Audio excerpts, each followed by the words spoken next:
ಇನ್ನು ಈ ಬಾರಿಯ ಕೇಂದ್ರದ ಬಜೆಟ್ ಅತ್ಯಂತ ನಿರಾಶಾದಾಯಕ ಬಜೆಟ್ ಅಂತ, ದೂರದೃಷ್ಟಿ ಇಲ್ಲದ ಬಜೆಟ್ ಅಂತ ಮುಖ್ಯಮಂತ್ರಿ ಸಿದ್ದರಾಮಯ್ಯನವರು ಹೇಳಿದ್ರೆ, DCM ಅವರು ಮಾತನಾಡ್ತಾರೆ, ಕೃಷಿ ಕ್ಷೇತ್ರದಲ್ಲಿ AI ಬಳಕೆಯಿಂದ ಯಾವುದೇ ಬದಲಾವಣೆಯನ್ನು ತರೋದಕ್ಕೆ ಇವರ ಕೈಲಿ ಆಗಲ್ಲ ಅಂತ ಹೇಳಿದ್ದಾರೆ.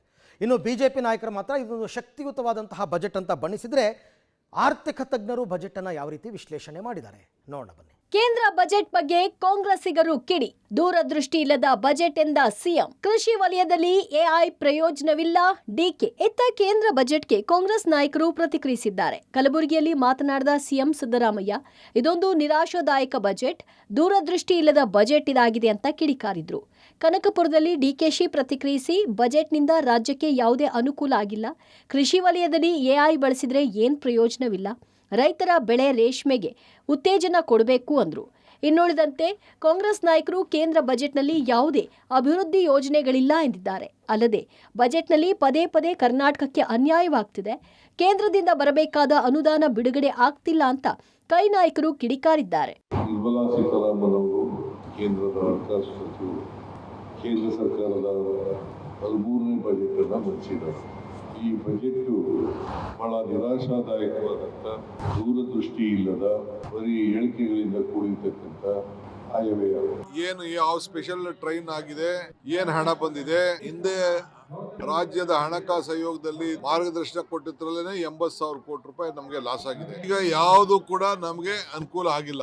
ಈ NDA ಸರ್ಕಾರ ಬಂದ ಮೇಲೆ ನಷ್ಟನೇ ಆಗ್ತಾ ಇದೆ ಹೊರತು ಏನೂ ಇಲ್ಲ.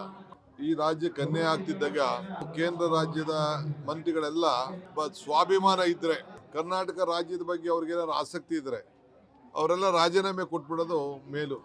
ನಾವು ಈ ಬಜೆಟ್ ಮೂಲಕ ಏನು ನೋಡ್ತಾ ಇದ್ದೀವಿ ಅಂದರೆ, ನಮ್ಮ ರಾಜ್ಯಕ್ಕೆ ನೀಡಬೇಕಾಗಿರ್ತಕ್ಕಂಥ ನ್ಯಾಯಯುತವಾಗಿರ್ತಕ್ಕಂಥ ಪಾಲು, ನಮಗೆ ಬರಬೇಕಾಗಿರ್ತಕ್ಕಂಥ ಹಣ ಏನಿದೆಯಲ್ಲ, ಆ ಹಣವನ್ನು ಯಾವ ರೀತಿಯಾಗಿ ಅವರು ನಮಗೆ ಪಾವತಿಸ್ತಾರೆ ಅನ್ನೋದ್ರ ಬಗ್ಗೆಯೂ ಸಹಿತ ಇದರಲ್ಲಿ ಸ್ಪಷ್ಟವಾದ ಚಿತ್ರ ಬರಬೇಕು.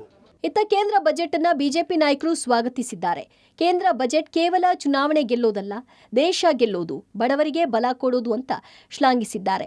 ಬಜೆಟ್ ಮಂಡನೆ ಭಾರತದ ಅಭಿವೃದ್ಧಿಗೆ ಪೂರಕವಾಗಿದೆ, ಕರ್ನಾಟಕಕ್ಕೆ ಮಹತ್ವದ ಯೋಜನೆಗಳನ್ನು ನೀಡಲಾಗಿದೆ ಎಂದಿದ್ದಾರೆ. ಇದೊಂದು ಯುವಕರಿಗೆ ಆದ್ಯತೆ, ಯುವ ಶಕ್ತಿ ಬಜೆಟ್. ಈ ಬಜೆಟ್ ದೂರದರ್ಶಿಯಾಗಿದೆ. ವಿಶ್ವದ ಮೊದಲ ಆರ್ಥಿಕತೆ ದೇಶವಾಗುವ ದಿಕ್ಕಿನಲ್ಲಿ ಬಜೆಟ್ ಸಮರ್ಪಣೆ ಮಾಡಲಾಗಿದೆ. ಕೃಷಿ ಉತ್ಪಾದನೆಗೆ, ಆರೋಗ್ಯ, ಶಿಕ್ಷಣ, ಜೀವರಕ್ಷಕ ಔಷಧಿಗಳಿಗೆ ಸುಂಕ ಕಡಿತಗೊಳಿಸಲಾಗಿದೆ. ಕರ್ನಾಟಕದಲ್ಲಿ ತೆಂಗು ಬೆಳೆಗಾರರಿಗೆ ಅನುಕೂಲವಾಗಲಿದೆ ಎಂದಿದ್ದಾರೆ. ವಿತ್ತ ಮಂತ್ರಿಗಳಾದಂತಹ ಶ್ರೀಮತಿ ನಿರ್ಮಲಾ ಸೀತಾರಾಮನ್ ಅವರು ಮಂಡಿಸುವಂಥ ಬಜೆಟು ಇದು 2047ಕ್ಕೆ ಅಂದರೆ 2026ನೇ ಬಜೆಟ್ ಇದು. ಅಂದರೆ ಈ ಶತಮಾನದ ಸೆಕೆಂಡ್ ಕ್ವಾರ್ಟರ್ ಇದು. ಹಾಗಾಗಿ ಇದೊಂದು ಮುಂದಿನ 25 ವರ್ಷಗಳ ಕಾಲ ಮತ್ತು 2047ಕ್ಕೆ ಭಾರತ ಸ್ವತಂತ್ರ ಆಗುವ ಸಮಯದಲ್ಲಿ ಭಾರತ ಅದರ ಫ್ಯೂಚರು ಹೇಗಿರಬೇಕು ಅನ್ನುವಂಥ ದೃಷ್ಟಿಯಿಂದ ಕೂಡಿದಂಥ ಭವಿಷ್ಯದ ದೃಷ್ಟಿಕೋನವನ್ನು ಅತ್ಯಂತ ವಿಸ್ತಾರವಾಗಿ ಗಮನಿಸಿ, ಅದನ್ನು ಇಂಗ್ಲೀಷ್ನಲ್ಲಿ ಹೇಳುವುದಾದರೆ ವಿಜುವಲೈಸ್ ಮಾಡಿರುವಂಥ ಒಂದು ಬಜೆಟ್ ಇದು. ದೇಶದಲ್ಲಿ ಮೂಲಭೂತ ಸೌಕರ್ಯವನ್ನು ಹೆಚ್ಚು ಮಾಡೋದಕ್ಕೆ, ಸ್ಪೆಷಲಿ ಮ್ಯಾನುಫ್ಯಾಕ್ಚರಿಂಗ್ ಸೆಕ್ಟರಲ್ಲಿ ಜನತೆಗೆ ಉದ್ಯೋಗ ಮತ್ತು ವ್ಯವಹಾರವನ್ನು ಹೆಚ್ಚು ಮಾಡೋದಕ್ಕೆ ಬಹಳ ದೊಡ್ಡ ಯೋಜನೆಯನ್ನು ಗುರುತಿಸಿದ್ದಾರೆ. ಸ್ಪೆಷಲಿ ನಾನು MSMEಯನ್ನು ನೋಡುವಂಥ ಕಾರಣಕ್ಕಾಗಿ MSME ಮೂಲಕ ಇವತ್ತು ಉದ್ಯೋಗ ಮತ್ತು ವ್ಯವಹಾರವನ್ನು, ಸ್ಪೆಷಲಿ ಎಕ್ಸ್ಪೋರ್ಟಿಗೆ ಆದ್ಯತೆ ಕೊಡುವಂಥ ವಿಶೇಷ ಯೋಜನೆಯನ್ನು ನಿರ್ಮಲಾ ಸೀತಾರಾಮನ್ ಅವರು ಘೋಷಣೆ ಮಾಡಿದ್ದಾರೆ. ಅವರಿಗೆ ನಾನು ಅಭಿನಂದನೆಗಳನ್ನು ಸಲ್ಲಿಸ್ತಾ ಇದ್ದೀನಿ. ನನ್ನ ದೃಷ್ಟಿಯಲ್ಲಿ ಇದು ಜನಪ್ರಿಯತೆಗಿಂತ ಜನಹಿತದ ಬಜೆಟ್. ಇದು ಜನರ ಬದುಕಿನ ದಿನನಿತ್ಯದ ಸಮಸ್ಯೆಗಳಿಗೆ ಸ್ಪಂದಿಸುವಂಥ ಕೆಲಸವನ್ನು ಮಾಡಿದ್ದಾರೆ. ವಿಶೇಷವಾಗಿ ಕೈಗಾರಿಕೆಗೆ ಹೆಚ್ಚು ಒತ್ತನ್ನು ಕೊಟ್ಟಿದ್ದಾರೆ, ವಿದ್ಯಾಭ್ಯಾಸಕ್ಕೆ ಹೆಚ್ಚು ಒತ್ತನ್ನು ಕೊಟ್ಟಿದ್ದಾರೆ.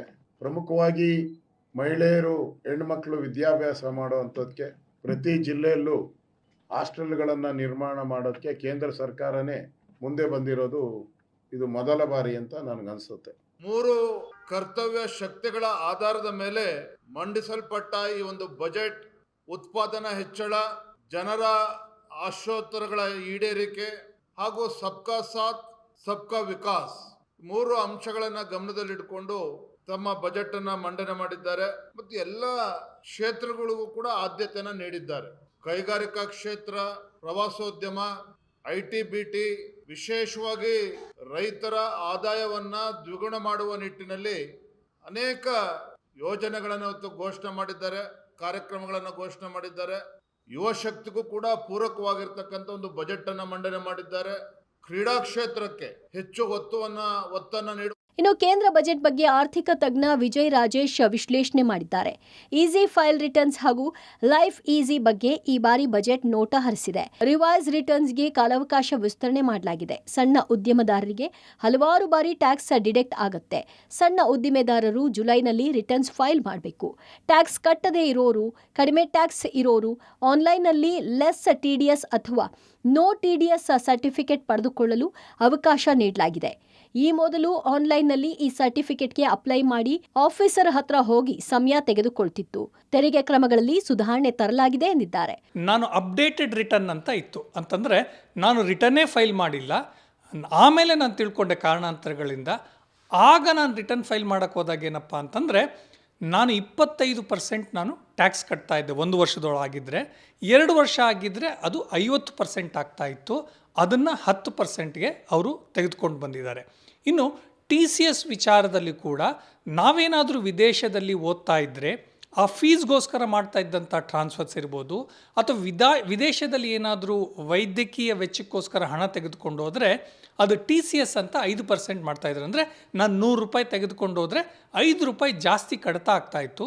ಅದು ವಾಪಸ್ ಬರ್ತಾ ಇತ್ತು ನಿಜ, ಆದರೆ ಅದು ಬರೋದಕ್ಕೆ ನಮಗೆ 1 ವರ್ಷ 1.5 ವರ್ಷ ಟೈಮ್ ಆಗ್ತಾ ಇತ್ತು. ಇದು ಭಾರ ಆಗ್ತಾ ಇತ್ತು. ಅದನ್ನು 2%ಗೆ ಮಾಡಿದ್ದಾರೆ. ಈ ರೀತಿಯಾಗಿ 10 ಹಲವು ಸುಧಾರಣೆಗಳನ್ನು ಯಾರು ತೆರಿಗೆದಾರರಿದ್ದಾರೆ, ಸರಿಯಾಗಿ ತೆರಿಗೆ ಕಟ್ತಾರೆ, ಅವರಿಗೆ ಅನುಕೂಲ ಮಾಡ್ತಾ ಇದ್ದಾರೆ. ಒಟ್ಟಾರೆ ಕೇಂದ್ರ ಸರ್ಕಾರದ ಈ ಬಾರಿಯ ಬಜೆಟ್ ಅನ್ನ ಕಾಂಗ್ರೆಸ್ ನಾಯಕರು ತೀವ್ರವಾಗಿ ವಿರೋಧಿಸಿದ್ದಾರೆ. ಬಿಜೆಪಿ ನಾಯಕರು ಇದೊಂದು ಯುವ ಶಕ್ತಿ ಬಜೆಟ್ ಅಂತ ಶ್ಲಾಘಿಸಿದ್ದಾರೆ. Bureau report, public TV.